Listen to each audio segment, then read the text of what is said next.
Today, we're going to be talking about something that all of the best wide receivers in the NFL are able to do, and that is pair their releases off the line of scrimmage together. So what does that exactly mean? Why is that important for you to know as a wide receiver? So this first example we're going to take a look at here is like Devontae Adams' bread and butter. He's going to be doing like this little hesitation move, quick jab to the outside, and then he runs a slant. He's one of the best wide receivers at being able to manipulate his slant and make his slant look like a fade, not selling fade by running hard and trying to get the DB to open up his hip, but making the release look the exact same, and that's going to be the focus of today. So let's play this full speed, then we'll break it down. So this DB's lined up here. He's like kind of like head up coverage, maybe slightly to the inside. So if we have to run a slant, what we want to do is we want to attack the DB's outside shoulder, outside hip. The goal is to get him to jump to the outside or open up to the outside to run the slant. So Adams comes off, hesitates, gives a quick move to the outside, and then again, able to slip underneath and run that slant route. So let's talk about it, right? So DBs are taught usually that when they see a hesitation move to the outside, to play discipline, sit to the inside, and expect him to run an inside breaking route. But that's kind of hard to do, especially when wide receivers utilize a move called a slide and go release, which is a release that we're going to show in a second here. But so if we can make our release look the same and have the exact same type of tempo off the line of scrimmage, that's very, very, very hard for a DB to get a read on, right? So let me explain. Let's go back to this example here from Devontae Adams, and he's got a DB lined up inside shade. Everybody knows that Adams runs a dangerous slant. Everybody knows that Adam runs a dangerous fade from time and time again on film. But if you're a wide receiver and you make the release look the same, this DB cannot predict what we are going to do. So watch what he does. He comes off the ball, hesitate, takes off, right? So it's a slide, go. And that release right there is what will open up releases for you on a slant. So let's go back to this slant example. What does Adams do? He makes it look the same, guys. He does this little kick step with his back foot where he kicks behind his front foot. He hesitates off the ball. He takes like 2 steps with that left foot.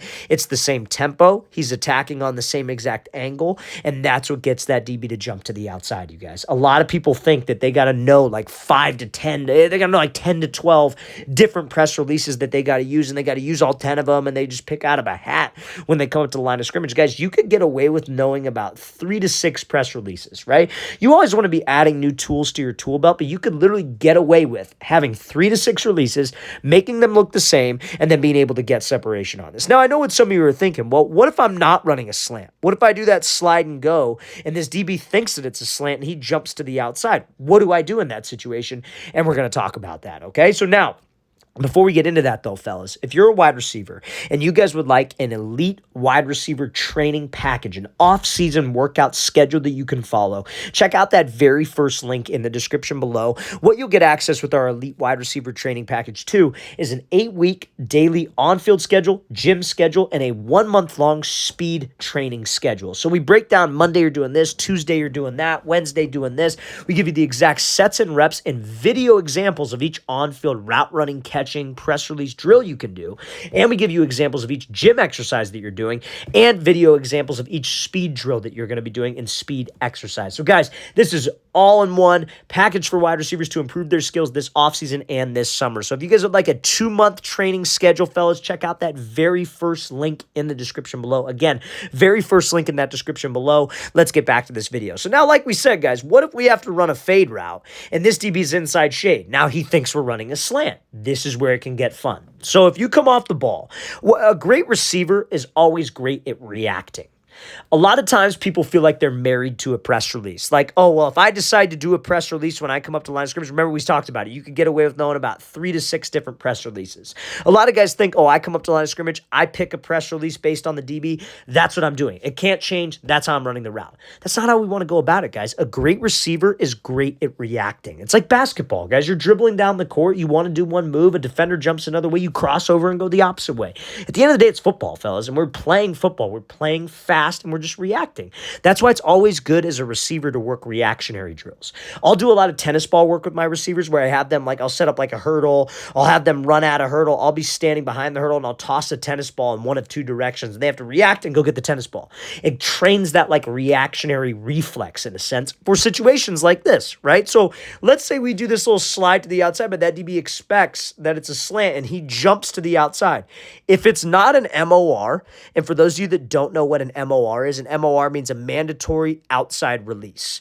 If it's not a mandatory outside release, guys, nobody said that you have to release to the outside on a fade.